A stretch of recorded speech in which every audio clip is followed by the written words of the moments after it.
gas ourselves up, but we short on breath. Talking about we eating, but who we really cooking. Dreaming about greens, but ain't nobody looking. No land, no acres, no seeds in the ground. When the hunger hits, who's gonna be around? We starving every day, and it just ain't the food. Feeding the hood garbage, got 'em acting they fool. We flossing with rides, stunting with chains, but these bars we spitting just bring more pain. We guilty as hell, preaching all these lies, selling debt to the kids, and we acting surprised. We commercialize the pain, broadcast the grief, tell the youth to hustle, but hide the beef. We glorify the trap, invite them to the flames, just like Reagan brought the crack on planes. Back in the 80s when the streets got soaked, my people, my brothers, all got choked. Reagan said no trades, but we know the deal. He left us in the dirt, man, that shit was real. I was just a shorty watching it unfold, old enough to see how we got sold. War on drugs, but it was war on us. Cops on our necks, no love, no trust. They labeled us thugs, beasts on the block, made us kiss the pavement while they cleaned our clock. Prison became business thanks to Reagan's game. Free labor is the truth in America's name. Slavery's dead, man. That's just a word. Read the 13th Amendment, it's still absurd. They lock us in cages, serving time for life. Double digits for wisdom, cutting sharp like a knife. I'm here to say, the chains in the air, it's time we break free, start showing we care. No more flexing for nothing, no more selling out. It's time to rise up. Actually, it's not morning, but it's Monday. We got an exciting show today, so you know how we already do, play independent music. So here goes Don Tripp, Eddie Bolero, Payday, and we'll be right back right after this.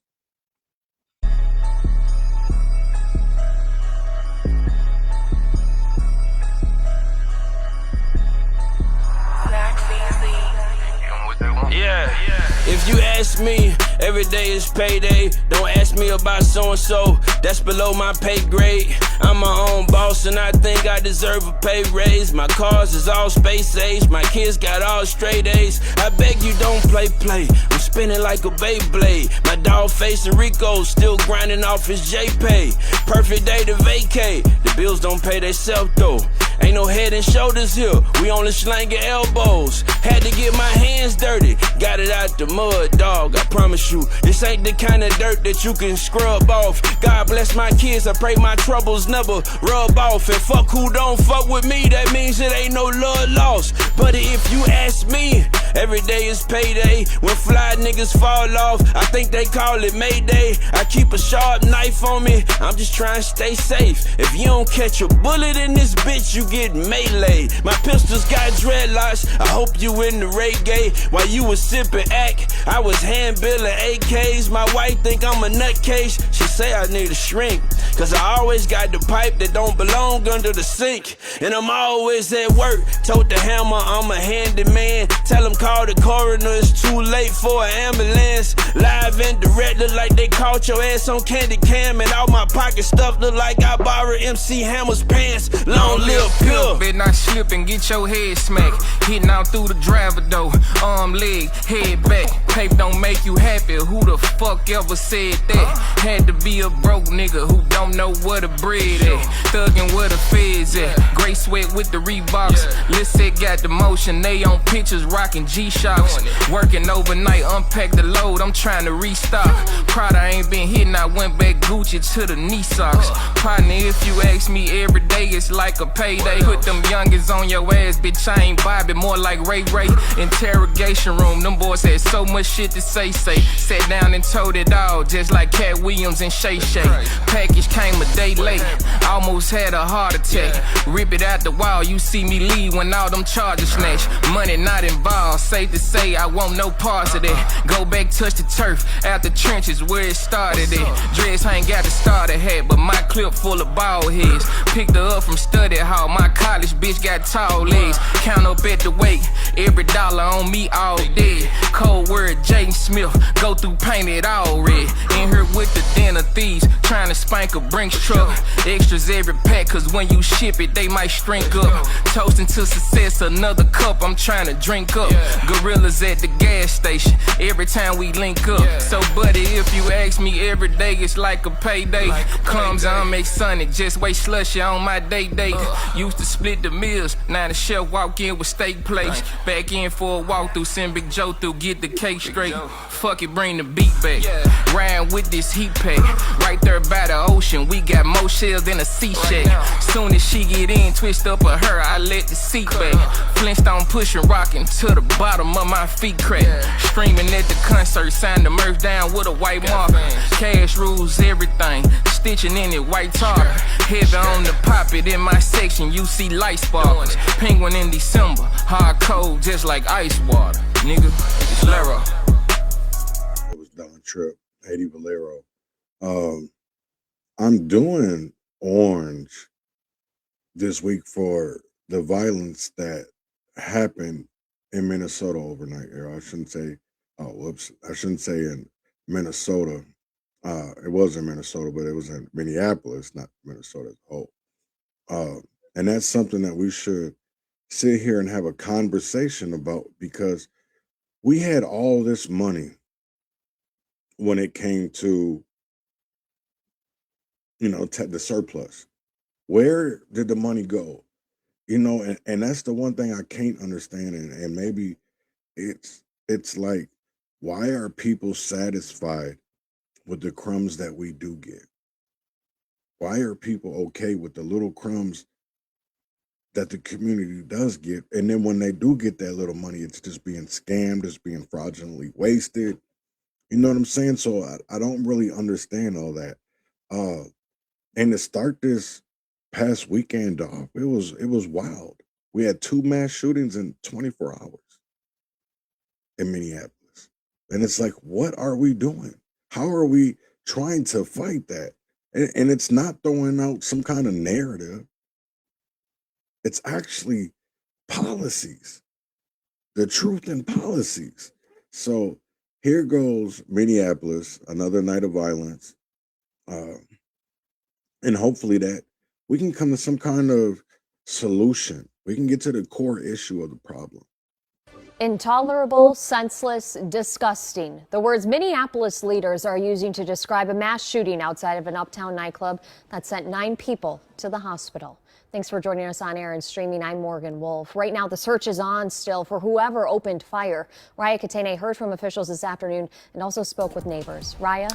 Morgan, authorities tell us the first responding officers were on the scene in under a minute. But because of how many victims there were and how big the crowd was, officers from every precinct and other law enforcement agencies were also called in for help.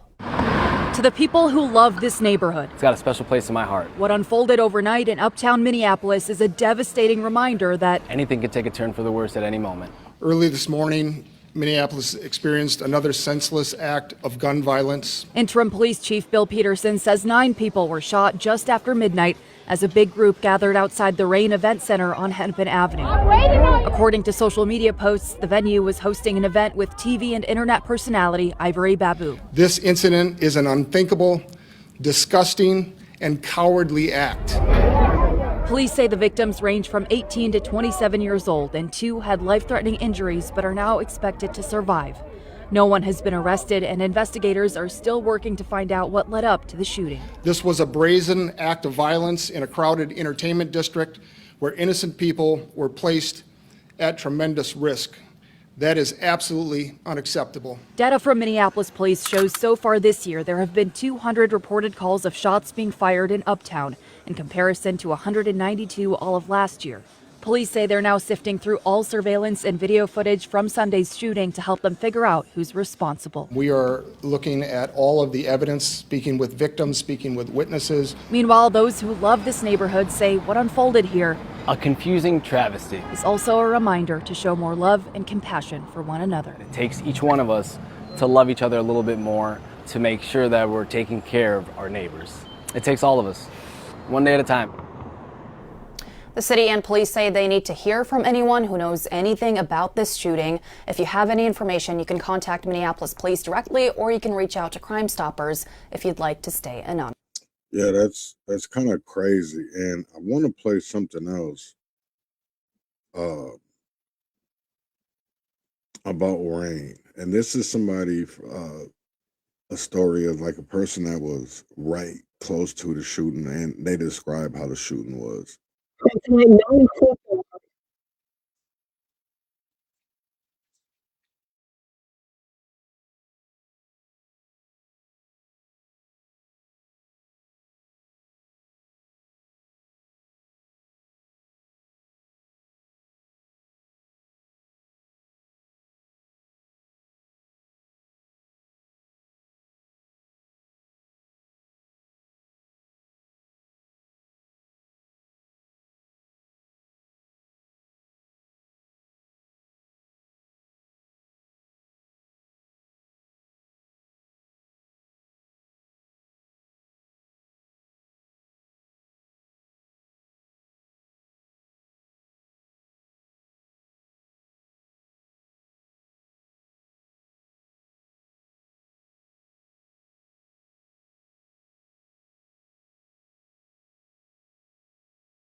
Mm.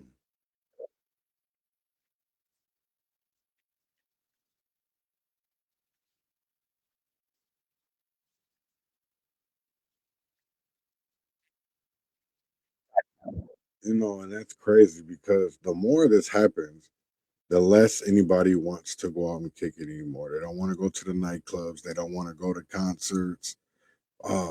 So it's like these do have consequences when it comes to communities, and to have so many people in such a little time be in two mass shootings in South Minneapolis in the last and they had in 24 hours. It's like, what are we gonna do? Let's have real conversations.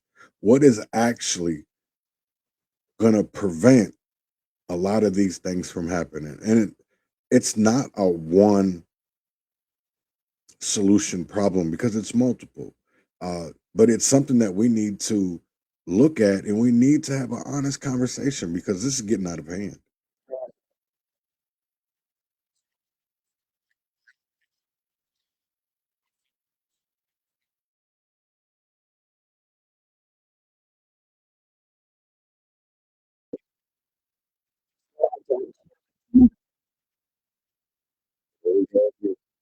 I don't know why it's doing that. I need to figure that out. Why it's doing that. Hold on a minute.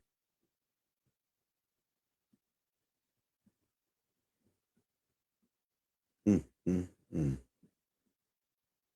I don't know why I was doing that. All right, let's start over. Is the time developing. Within the past couple of hours, we have learned one person has died after a mass shooting last night in Minneapolis. That was one of 2 mass shootings over the weekend in Minneapolis. A total of 14 people hurt, with that one person now dead. Chinu Hurd joins us from the live center with what we are learning about both of these. Good morning. Yeah, good morning, guys. Yeah, so what we're looking at here are, again, 2 different shootings in Minneapolis. Several people hurt in total. As of this morning, though, we're slowly learning more and more about what is going on here, but still lots of information that we're waiting to get from police. Right now, I want to take a live look at the Minneapolis Police Headquarters for the 5th Precinct, where, again, we are working to learn more details about both of these shootings. We're continuing to reach out and see what we can find out. Now, the most recent shooting, that one happened near 19th and Nicollet, just south of downtown. What you're seeing here is some scene footage there from the investigation. Our crews are out there. In this shooting, police say 5 victims, all adults, were a part of this. Now, this morning, MPD says a 28-year-old man has died in the hospital from his injuries. Right now, again, we are still working to figure out exactly what led to this shooting. We know from being on scene, police were looking inside that little corner store there as well as outside. So we will let you know as soon as we get more information about that. The other mass shooting we're following also in Minneapolis. This one happened outside of a nightclub called the Rain Event Center in the Uptown area. This happened overnight Saturday into Sunday. 9 people injured in total. Police are still investigating to see if shots came from a vehicle. MPD Interim Chief Bill Peterson spoke at a press conference following the mass shooting yesterday. Firing a gun into a crowd of people demonstrates a complete disregard for human life. This incident is an unthinkable, disgusting, and cowardly act. We will use every investigative resource available to identify everyone involved and ensure they are held accountable.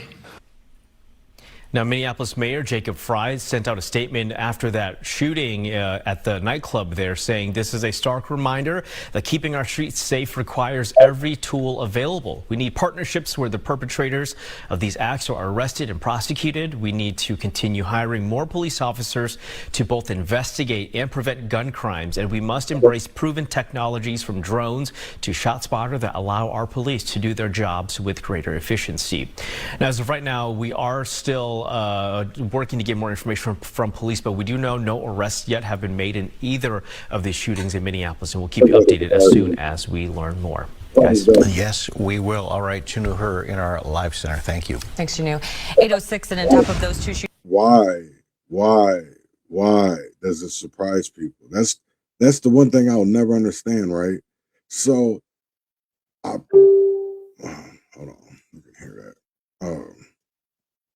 So I put this out, right? Lisa Clemens put that, well, a drone would have helped in Uptown Saturday night when 9 people were shot. That's all I'm going to say. Police were there in under a minute. They didn't know if there was people shooting in the crowd, if the shots were coming from the car. How was that going to help in such a, that's what I don't understand, right? It's like, let's be serious here. Why aren't the violence interrupters have to go back, can't work after 11 p.m. at night? Let's talk about that. Why are we paying violence interrupters 25 and plus an hour, and we're not even allowing them to be out during demon time? Make that make sense. Why are violence interrupters going in at 11? They can't be out on the streets. That's one thing that we got to fix. That's a policy that we have to fix, because there should be no way in hell that this, like with the Gold Room, with Rain, and even now, the new chicken spot, Harold's is going to be on the corner, right there on what is that, Nicollet? It might be Hennepin. But it's like, in Uptown, let's be serious. And even when you look at where the other shooting was at, it's like, all those cameras, the ShotSpotter, and we still aren't finding a shooter? Like, that doesn't make any sense to me. And it's like, we have to stand up to what's wrong in our community and be like, no, that's not right. We deserve more as citizens, especially as tax-paying citizens. Like, why do we are okay with the bare minimum? That's one thing that I will never understand, of like, Why are people okay with the bare minimum? We should never be okay with that. They want to tax us out of our houses. They want to tax people on on Medicaid, Medicare, but yet we see all this fraud. I don't get it. I do not get it. Like, what more do people have to see that this party, the Democratic, the DSA, is bad for Minnesota? And I'm not even saying that Republicans are all good. I'm not telling people to vote red, right? Well, actually, I'm going to tell you to vote red because I'm going to tell you to vote for Mike Lindell. That's what it comes down to. But first, I want to get into a story that happened on Friday night. And it's the Helix Apartments in St. Louis Park, which is kind of weird because I won't even say weird or whatever, but the mayor of St. Louis Park is actually Somali. So I know people are going to have their thoughts about it, and go ahead and have them.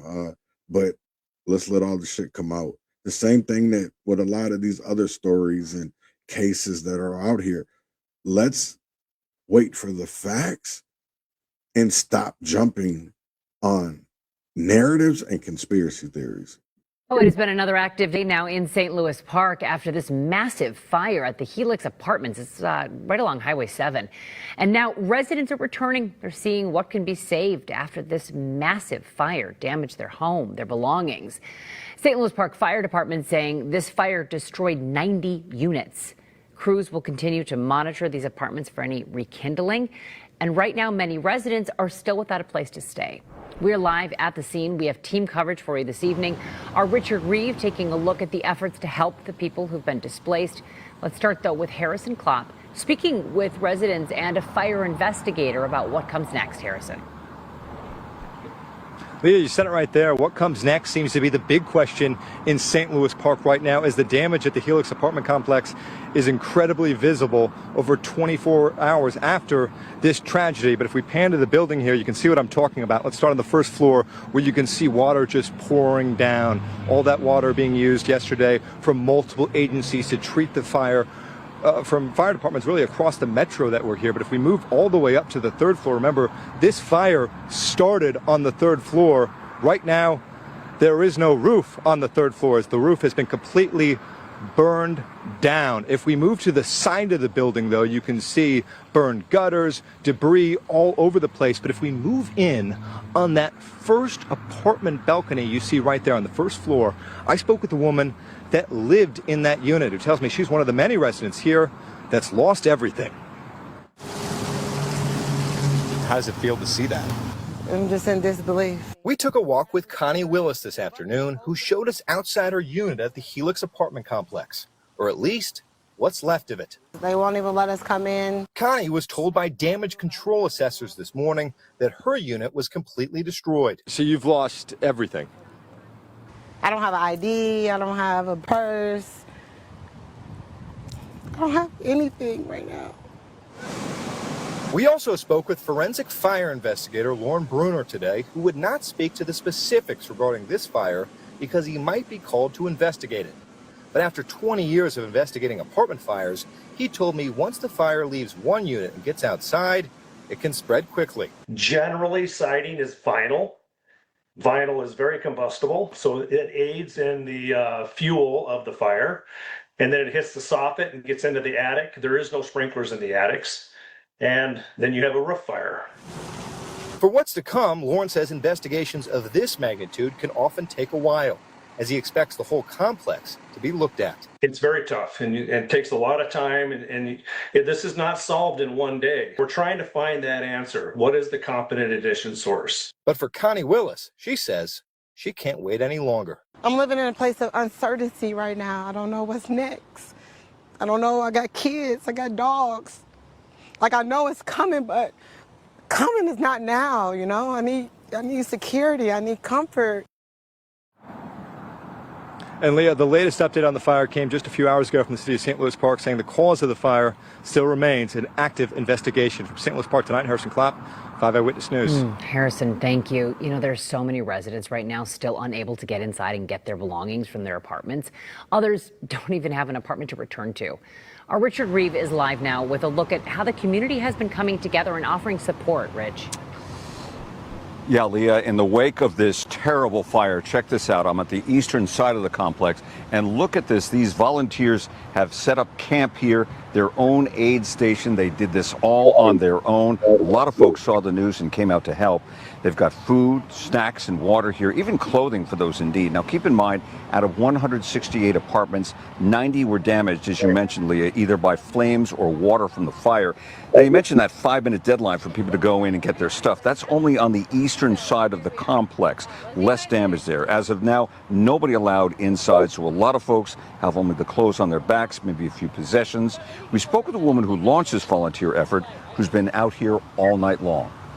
I live about a mile away, and I saw a plume of smoke. Just saw the chaos and the trauma and the grief, and walked around and just started connecting the dots, figuring out who's doing what do people need, helping people regulate the best that they can. So where are these folks who've been evacuated going to stay now? Now, we've talked to some. They say they're staying with family or friends. They say they are fortunate for that, but others are not so fortunate. It does sound like the Red Cross and the Salvation Army are trying to set up shelter at a nearby school. The Red Cross is working on that extensively, and then the Salvation Army is working on some food supplies or food trucks. But for now, check it out. Quite an outcome here for these folks, these volunteers trying to help these unfortunate folks who've lost their home. Wow, yeah, that's what's up, man. It's like, I don't believe that St. Louis Park has had a fire like that, where more than 50% of their units get damaged. So this is pretty big, and how many families are truly affected by this? And so if you're able, you're down in Minneapolis, you're down in that area, go out to St. Louis Park, see what they need, because I'm going to tell you right now, if it's not us, then who? Because if you're waiting on Tim Walz or Keith Ellison or even Mary Mortery, or they're not coming. Even FEMA, they're not coming. I'm going to be honest, them people are not coming. So the only people that are going to help each other is us, because nobody's coming to help us. Nobody is coming to help us, and that's just the truth. That's not being like ugly or disrespectful. That's just the straight up truth, that Minneapolis, and not even just Minneapolis, but Minnesota as a whole, is going down the toilet. And it seems like people just don't really want to stand up and fight for what's right, because they would rather argue and debate between each other about who's the best candidate. And I'm going to be honest to you there, right? Trump did endorse Mike Lindell. They just actually had over the weekend, and I think that's pretty cool. They already had a fundraiser. That was last night, I guess. And I do hope that he, they say that money is a big issue when it comes to these races. And I think that, I hope and pray that he and Phil gained a lot of money was donated to them, because I don't feel like in Minnesota they would get the same love, because the GOP in here in Minnesota is really different than the executive branch of our government. There's no connection. There's a big disconnect there when it comes to the White House, and then it comes to our Minnesota GOP. But here, this is about Trump endorsing Mike Lindell. Up with Fox 9 Morning News. This past week, President Trump endorsed MyPillow CEO Mike Lindell for Minnesota governor in his pick. In fact, we'll be talking with Mr. Lindell during our 9 a.m. hour coming up later this morning. But in the meantime, Fox 9 political analyst Blois Olson joins us to weigh in. Blois, were you surprised by this? Good morning, Leah. No, I wasn't surprised. In fact, at the Republican convention, I was talking to operatives, and including Damith operatives, who were really hoping that either Lindell would stay out or that they could influence him to endorse Lisa Damith. And they said, look, we might wake up one morning and Trump's decided to put out an endorsement for Lindell. That's just the reality of the way these things happen with this president. And indeed, that's what happened. And so I wasn't surprised. I think the dynamics of the race then change. And Republicans have a turnout problem, especially in midterms.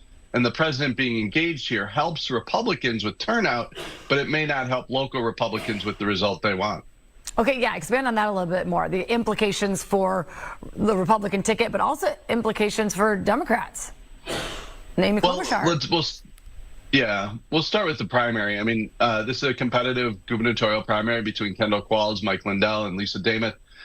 What I think the Lindell endorsement does is it draws more attention, and I think it'll boost turnout in that primary. What we're trying to figure out in our modeling is whether or not that boost helps Dameth or Lindell. Qualls is kind of the challenge candidate. He doesn't have a lot of money. He doesn't have a lot of organization, even though he has the endorsement. And there's a lot of Republicans in the state that want the endorsement to go away. And they want to be more competitive in November. And they believe Lisa Dameth is the best candidate to be competitive in November. Okay, and then expanding on that even further, impacts of Thursday's presidential address, which was, again, looking back to the 2020 election and the president's questions about that. Yeah.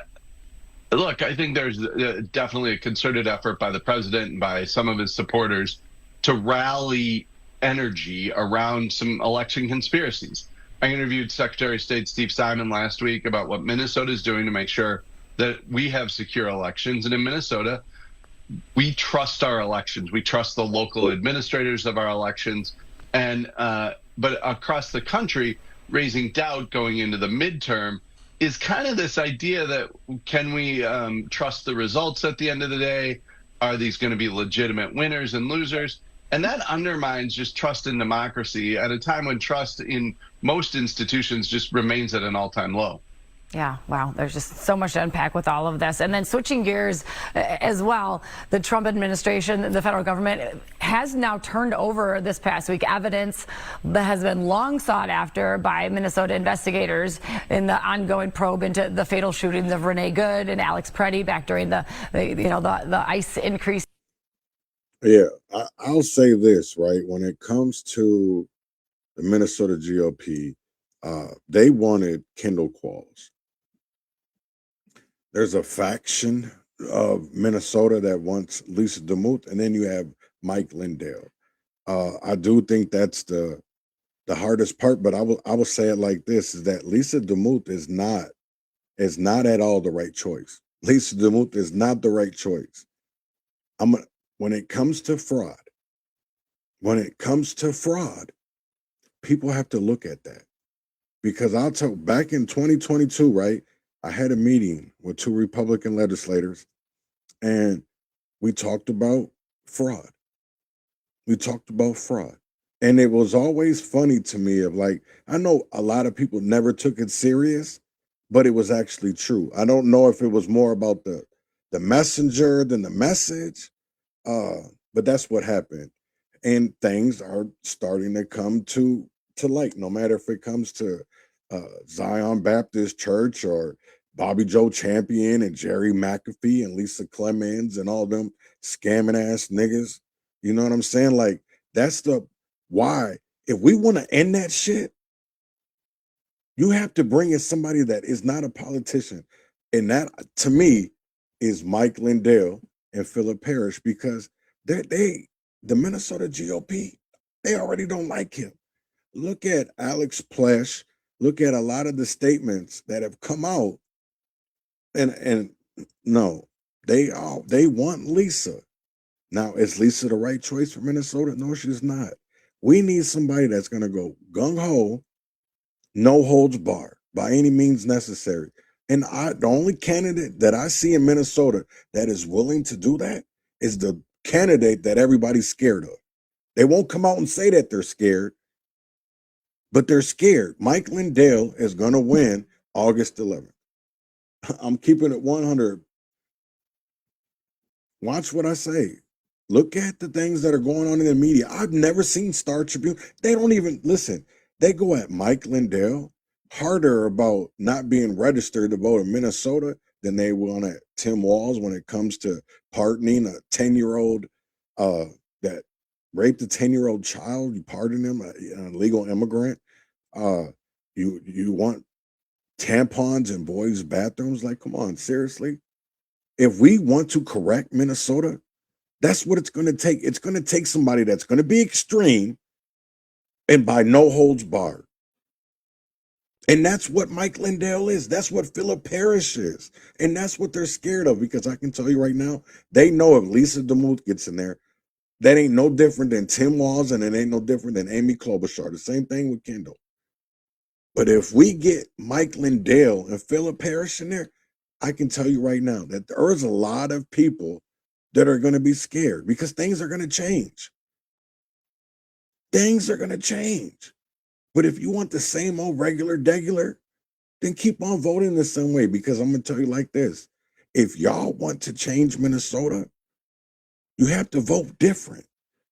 Because I'm going to tell you, the definition of insanity is doing something over and over and over again and expecting a different result. Come on, man.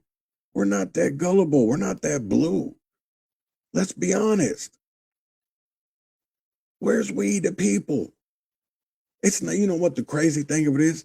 It ain't even so much voting that if you vote for Mike Lindell, that doesn't mean that you're MAGA.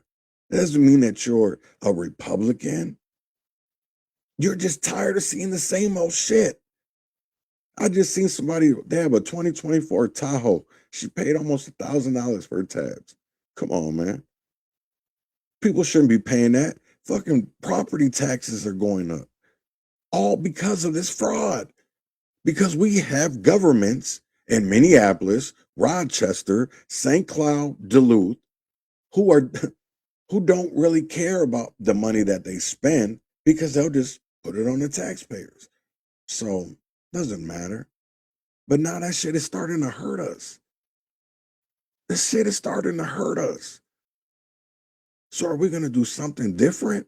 Or are we just going to keep on doing the same old ass thing? Up with Fox 9 Morning News. Welcome back. Early voting continues to be underway in Minnesota leading up to the August 11th primary. And one of the biggest races is the race for who will be Minnesota's next governor. We have extended invitations to all 4 top candidates you see here over the past few Sundays. Kendall Qualls has joined us after earning the GOP endorsement at the Republican State Convention. House Speaker Lisa DeMuth joined us as well, staying in the governor's race following some of the technical issues at the GOP convention. And now this week, President Donald Trump has thrown his, quote, complete and total endorsement behind MyPillow CEO Mike Lindell. All 3 Republican candidates aiming to win over Amy Klobuchar, running on the Democratic side. We're in talks with her folks to have her join us at some point as well. But today, Republican candidate for governor Mike Lindell joins us via Zoom. Mr. Lindell, congrats on the endorsement. I'm curious how far in advance you knew about this. Did you know it was coming? Have you spoken to the president since the endorsement on Wednesday? No, but I want to say, back on December 8th, when I decided I was going to run, and my wife and I, she was the only one that knew. I called the president up and I told him I was going to run. I was going to run for governor of Minnesota, and I didn't ask him for his endorsement. I wanted it based on merit, not on friendship. And so it came. He's watched my campaign so far, and it came as a complete surprise. I was getting texts in the morning, and I'm going, so honored to get it based on how our campaign's going. I've been polling in the last 5 polls statewide. I've been polling #1, and I think he might have watched that. And I did talk to him since then, since the endorsement, and thanked him. That's all I did. I said, thank you so much for believing in me and for that I'm going to get the job done and help Minnesota become affordable again. And quickly after your endorsement, this was kind of on the eve of when President Trump was speaking, making his national address about the 2020 election. We know much of your platform centers around election integrity. I'm curious, if you win the primary in August and if you win in November, will you trust the results? I've said it before. Anything done with computers and voting, I don't trust. And but it's getting better and better. We're fine. As you see, last Thursday night, he just declassified all of the what the CIA and the government had of the electronic voting machines. So that's great news. That should get rid of the last attack by one of the machine companies against me. The other one dropped their lawsuit about a couple weeks ago.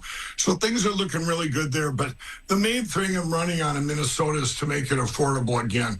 I've got great plans. I'm going to be putting out my budget in less than 3 weeks now, and everyone's going to see as I put out the marketing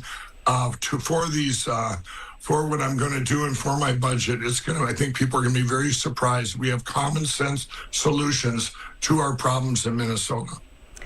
You have mentioned that in some other interviews that you have received a bit of you mentioned it now, an internal bump since the endorsement of President Trump. His polling numbers in Minnesota are not so great. A lot of dissatisfaction with President Trump, with the war, with gas prices. I'm curious how you translate that into a benefit for your campaign. Well, I went up 30 points, I think, in the polls. Sorry, that's a technical. That's difficult. Did we lose really did that. Mr. Lindell? Okay, sorry. Oh, okay. Sorry about that. That was a technical accident on our end. Please continue. Okay. It's hard. It's hard to believe what you're hearing out there with this poll and this poll and the president been a poll and myself. I moved up 30 points in the polls. I believe over 30 now over Lisa Dameth, the next contender, and I think it shows what I'm not just everything that the president's endorsement is great, but when people see my budget, I actually was on another station, I won't name one of your competitors, and I told them one of my programs that I am going to put out and with the illegal immigrants, and she said, well, the Republicans and the president might not like that, and I said, it doesn't matter to me. This is for the people. It's to help all people in Minnesota. This isn't a party thing. Okay, well, we'll look for that. Your plans, you said, rolled out in about the next 3 weeks or so. We'll look for that. All right, Republican candidate for governor. Man, watch the Mike Lindell, Philip Paris ticket, because I'll tell you, this is what Minnesota needs. This is what Minnesota needs. And to be honest, the hardest thing for me is when I hear people talk about, Lisa or Kendall, and it's like, you're not doing your homework. You're not even doing your homework. You're not even doing your research. Because there is multiple reasons not to vote for Lisa DeMuth. But instead, they're not even choosing to look at that shit. They're choosing to bypass that. Why is Minnesota in the problem that we are in right now? That's because we have lazy ass politicians, cowardly politicians, and that just take anything. It's just, listen, if anybody is really a Republican, conservative in Minnesota, how can you vote for Lisa DeMuth and the things that have come out from that her daughter has put out here? And I'm not saying that we should listen to the daughter, but you should look at that. Everybody wants to bring up, people's past and all that. Okay, then let's bring up people's past. Let's not play tit for tat, because a lot of us already live in glass houses. I'll be the first to admit I bust my own motherfucking windows. That's what we need. We need people to bust their own windows. And I can tell you like this, we need people who are not going to stand for the bullshit that is happening. And to me, that is Mike Lindell. And yeah. What the hell? I don't know what the hell, man. But it's just crazy to me. And another thing to watch this week too is I was just in Rochester. That's why I didn't podcast at 10. I was just in Rochester. I didn't even think about going past the government center because we just drove past that shit. But I was on Broadway. I wasn't even on near the courthouse. Well, I mean, I wasn't just a block away or whatever, but I didn't even think about that shit, to be honest. I had a doctor's appointment at 10. And then it wasn't a doctor, it was an eye appointment. But so Shiloh Hendricks' trial is today. Jake Lang, I would have loved him. And the swamp Democrat would have loved to have confronted him. And if Ashley gets off from work fast enough and the trial's still going on, I think we're going to go down there. I do believe that Shiloh Hendricks charges should be dropped.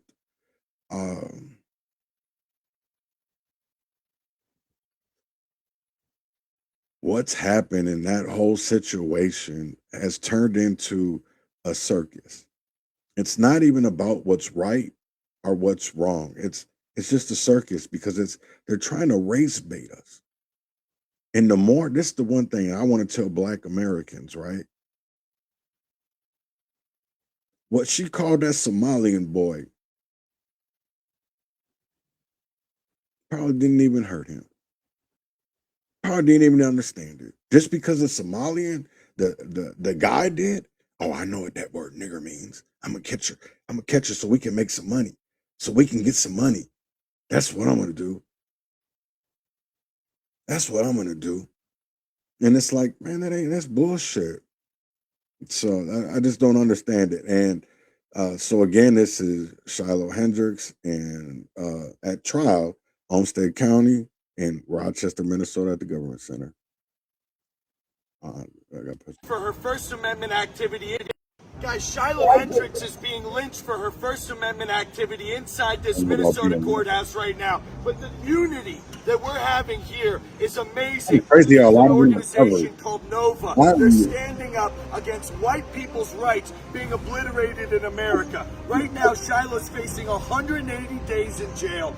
Two-tiered persecution. Keith Ellison and the swamp Democrats are trying to make free speech illegal in Minnesota. We have to unify. We have to stand behind Shiloh. Free Shiloh! Free Shiloh! Notice how Guys, Shiloh only Jake and his cameraman, I think people are tired of Jake Lang's shit. You know what I'm saying? I think people are finally tired of Jake Lang's shit because it has nothing to do about making America better. You want to come on here for clicks and likes and all different types of yep, I will read it. As soon as I get off here, I will read the email. I did see it before I got on. I just hadn't read through it. But I'm not gonna say this is like you do have freedom of speech, right? And freedom of speech doesn't matter if it's racial. That's your freedom of speech. But what I'll say it like this: what you're not free is from individual consequences, and everybody might take something different. Just because you call somebody a nigger, that black man a nigger is not going to take nigger as the same way as somebody else. So to me, that's up to you. Now, when it comes to the courts, when it comes to the justice system, you're fucked up. And we've seen this over time, is that we weaponize the judicial system. God damn it. Can't even say it. The judicial system and weaponize it. We've done it. Look at Amy Klobuchar. You know, that's the one crazy thing to me is I see POCs, BIPOCs, and some black people boasting up Amy Klobuchar. And it's like, how can you, with a straight face, say you endorse Amy Klobuchar and you know what happened to Mayan Burrell, Marvin Haynes, and there's other cases. This is the one thing that kind of pissed me off, even with the CRU. You were, to me, you were dragging your heels. You were making the process snail-like, and it doesn't have to be like that. There's enough people out, just because people don't have degrees that you want people to be indoctrinated to look at. Because I can tell you right now that Robert has looked at a lot of transcripts when it came to court cases and has seen the bad shit that police have done. And it's like, how can we literally sit here and vote for people who we know that have done harms to our community? People have lost their parents and were locked up for something they didn't do. And they couldn't even go to the funeral to Like to me, that's not right. That's not right. And the only thing that really keeps them there is something that is supposed to be abolished, slavery. But because slavery, as long as it's a crime, is okay in Minnesota. That's why when people talk about end slavery Minnesota, that's what they're talking about. We still have slavery. As long as it's a punishment for a crime, it's okay. That's in our Constitution. So when people talk about, oh, slavery, no, slavery's still here. It's still in constitutions and state constitution. And the only reason why we still have slavery in America is because of a crime. That's how we have so many wrongfully dead, charged behind bars for something they never did. But because of the color of their skin, it didn't matter. Their wealth class, it didn't matter. I talk about this all the time of, my uncle, Willie Francis, and who was not executed not only one time, but twice. Twice. For a crime he didn't commit. That it wasn't even possible that he could commit. But because of the color of his skin. Look at how Emmett Till, because he whistled at a white lady. Because he whistled at a white lady. So when I see people bring up, like Nolan Wells situation, it's because of years and years of trauma, of brutalization, of seeing things that have happened to Black people, and we're not supposed to feel some type of way. Like we have no reason to trust right now. None. Because there's a lot of politicians that blow smoke and try to tickle niggas' booties. That's the shit like I don't understand. Like, how? I don't even understand how we allow these people to walk in the streets without no protection. Like, come on now. I don't understand. That's how I know that people don't want it enough. You have people that are still harming our communities and people don't do anything about it. They just look at it like, oh, it's okay. We're all right. That's how I know Minnesota's not ready. That's how I know Minnesota's not ready. We're not ready for change. We want the same old shit that we've been dealing with for years. Nobody wants change because people are scared of change. That's why they're scared of Mike Lindell, because he's not a politician. He's not. He's somebody that, you know what? I used to go so hard about Mike Lindell. And I still have issues with me voting for a person that was a crackhead. I was for a little bit back in the late 2000s. I went to treatment down in Minneapolis at the Beacon Center. Then I went over to where that shooting happened at last night on 18th and Nicollet. It was right over in that area, Damascus. And it helped me change my life. I've been sober from cocaine since 2010. And I got to give that all up to God. I have to, that I worked the program, that I was able to look at myself and see that I was actually a problem, that I was harming myself.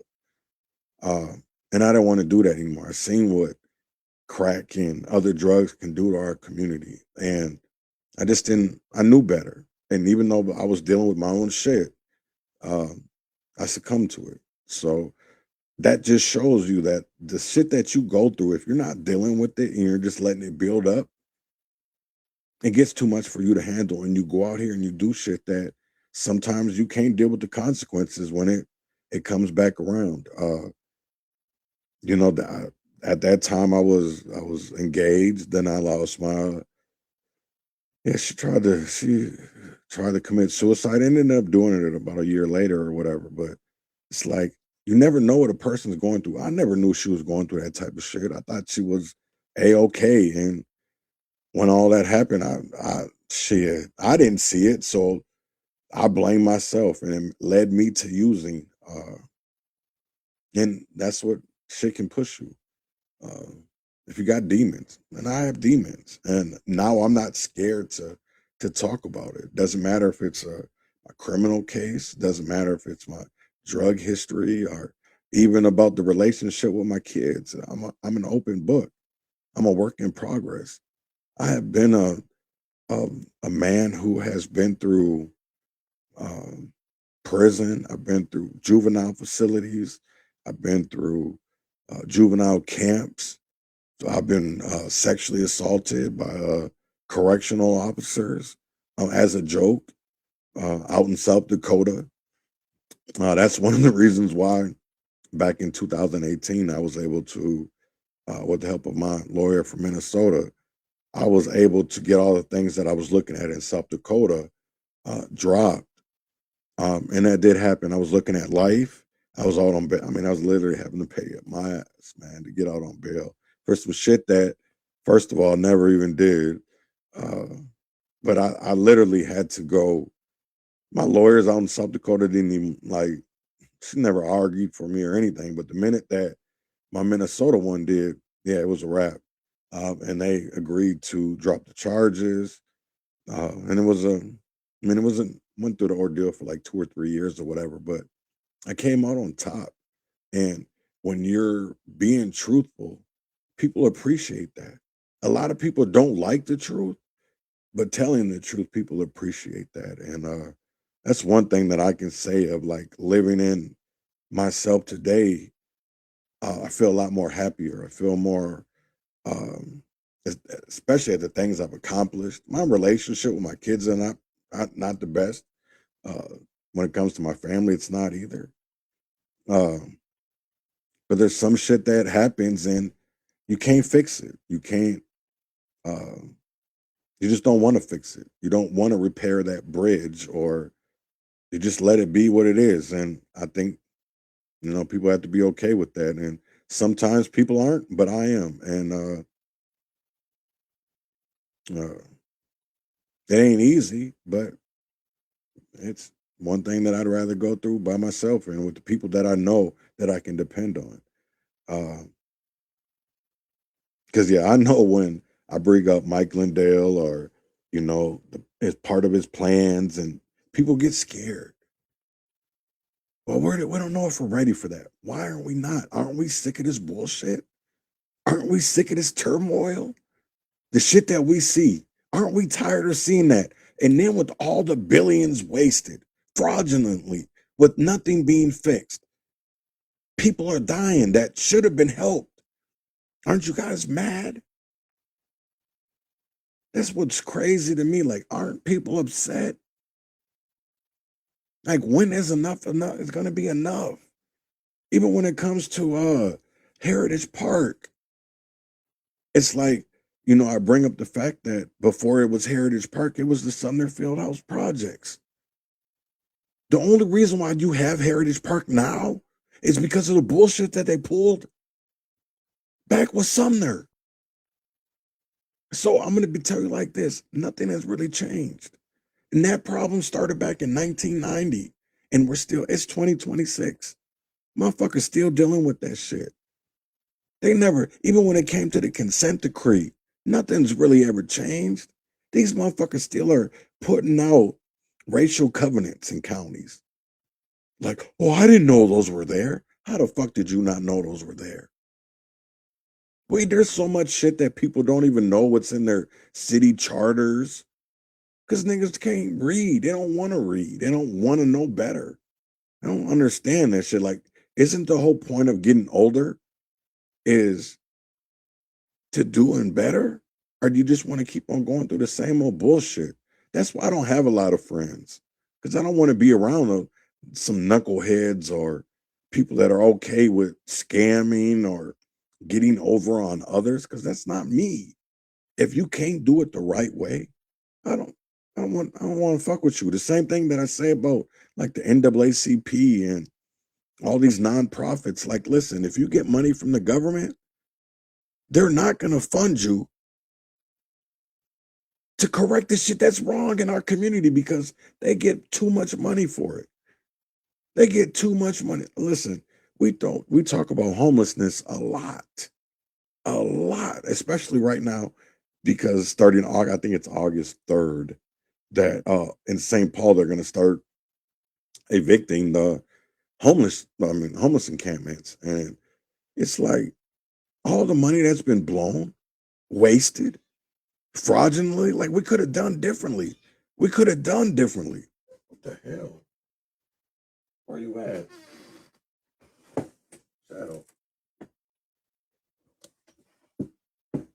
Okay, you were meowing. I guess I don't know where, but yeah, but it's just crazy. Like people, like, when is enough going to be enough? Because I know I'm tired.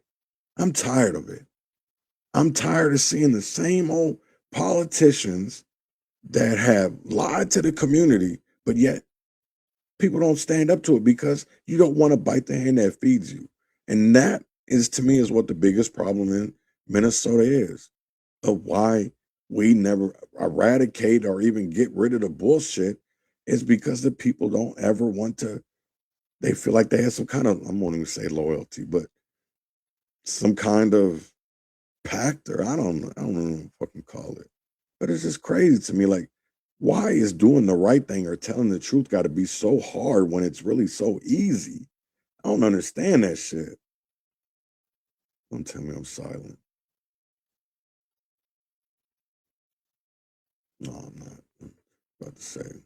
But I just don't get it. They just don't. And I'm not saying that like, yeah, let's even like, yeah, I just don't get it no more. I used to at least think I did a little bit, but I just don't think I get it at all. I think I want to, but I just don't see it. And that to me is crazy. And I don't know why I don't see it, but I don't. And I should. That's the crazy part. Yeah, this is cool though. I thought was really, really cool was that Donald Trump had a fundraiser for Mike Lindell this weekend. So I thought that was pretty cool. I seen Philip Parrish's Heidi. She put up a post, and I actually thought that was pretty cool. I'm excited to join a campaign that is about the truth and transparency and actually wants different from Minnesota.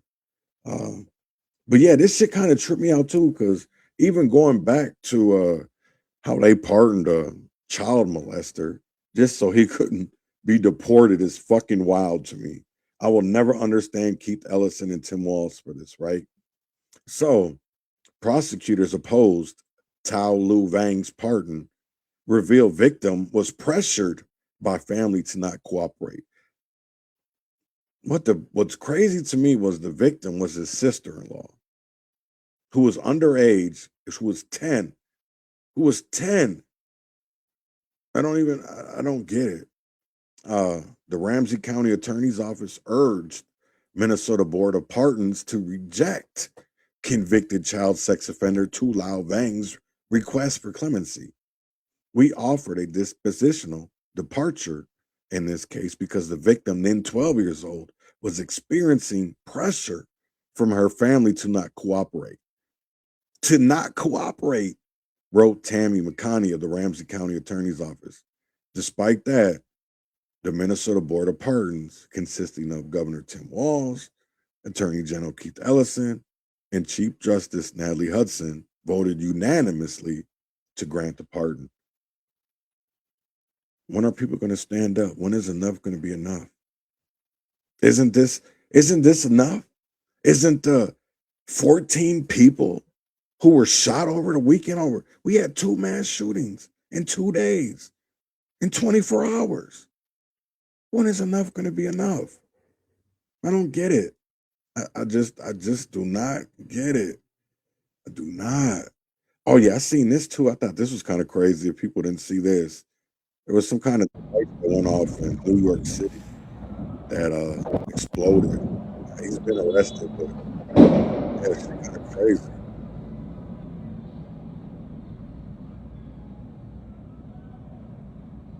That shit's wild. We're literally living in a crazy time. Like you only seeing like fucking movies or like video games. You're actually seeing it in like out in the real in reality. And it's like I think a lot of people aren't ready for it. I say this all the time, even about being products of the environment that you come from. And I don't think what a lot of people really want to look at is the products that they put in our environment. I grew up in an area where prostitution, drugs, were, if you want to get rich, you know what I'm saying? It always was, you got to scam. I won't even say like scam, but got to get over on the other person. Got to make sure that you always get above the other person. And it's like, that's fucked up thinking. Like, why does anybody have to have the leg up? Because none of us really need it. We don't need a leg up. We don't need a leg up. Because you know what's crazy is that we have enough people out here that can't even balance on 2 feet. Can't even balance on 2 feet. Because the system is all fucked up. Even when I showed last week about how welfare over fathers, and this video was back from 1968. So this is a problem that we're continually dealing with since shit. I was born in 1977. This shit was 9 years before I was even born. That they were still, trying to get the father out of the home. And then people be like, well, that's not true. Why can't people look through history and see that we have an issue and see that we have a problem, a very big problem? It's like, I think it's easier to look away than to have to deal with the shit that we face on a daily basis. Especially, they always say that more money, more problems. I can't honestly, I don't know if that's 100%, true or whatever. I don't know I can tell from like the problems that, some rich people go through. And it does seem like when you have, the more money you get, the more problems you have because the people want it. People are always trying to get ahead or trying to make sure that they get a leg up and somebody's not trying to screw them over. Is that really a good place of where we should be? I just don't get it. I just don't get it.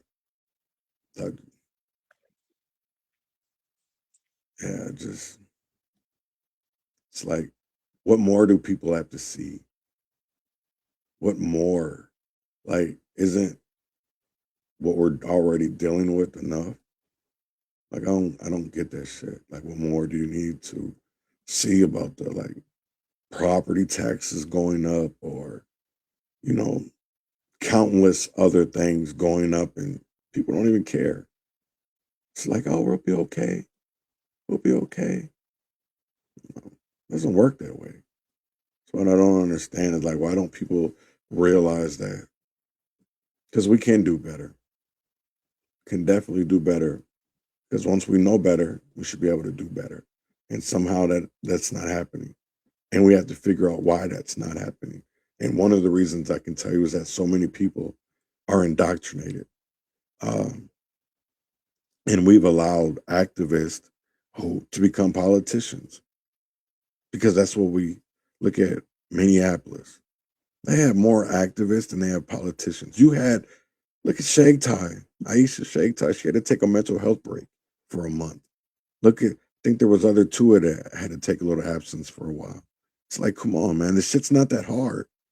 Why do y'all make it more tougher than it needs to be? Because a lot of this shit is simple.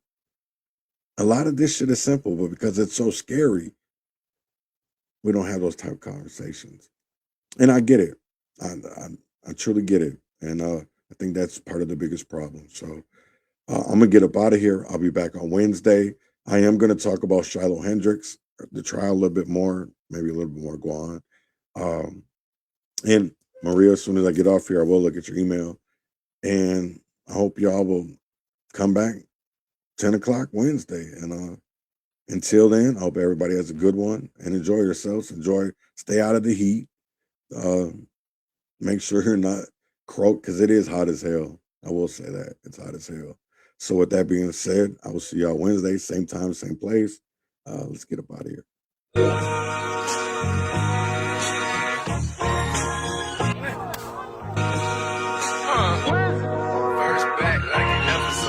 See, my mama had 3 kids, 2 boys and a girl. Plus she had 3 brothers, James, Jason, and John. Ain't nobody finished school, they were organizing crime. I ain't meet my Uncle Phil, he had already died. Them dark clouds have you feeling hopeless for the shine. Used to hide behind my gun when I was choking with my pride. Before I shed a tear, I be out here joking with a smile. My advice is fuck a friend, just stay focused on your grind. My Uncle James sold weed, he went to prison for some pounds. My Uncle John breaking houses, smoke crack and he robbed. But Uncle Jason getting bricks at 14, what a job. Plus the feds gave my daddy 20 years when I was 5. I started selling dope at a very young age just to survive. My Uncle Jason showed me how to clean the gun when I was 9. When the police came, he ain't have to tell me to go and hide it. I ain't buy this gangster shit out the store, it's just inside me.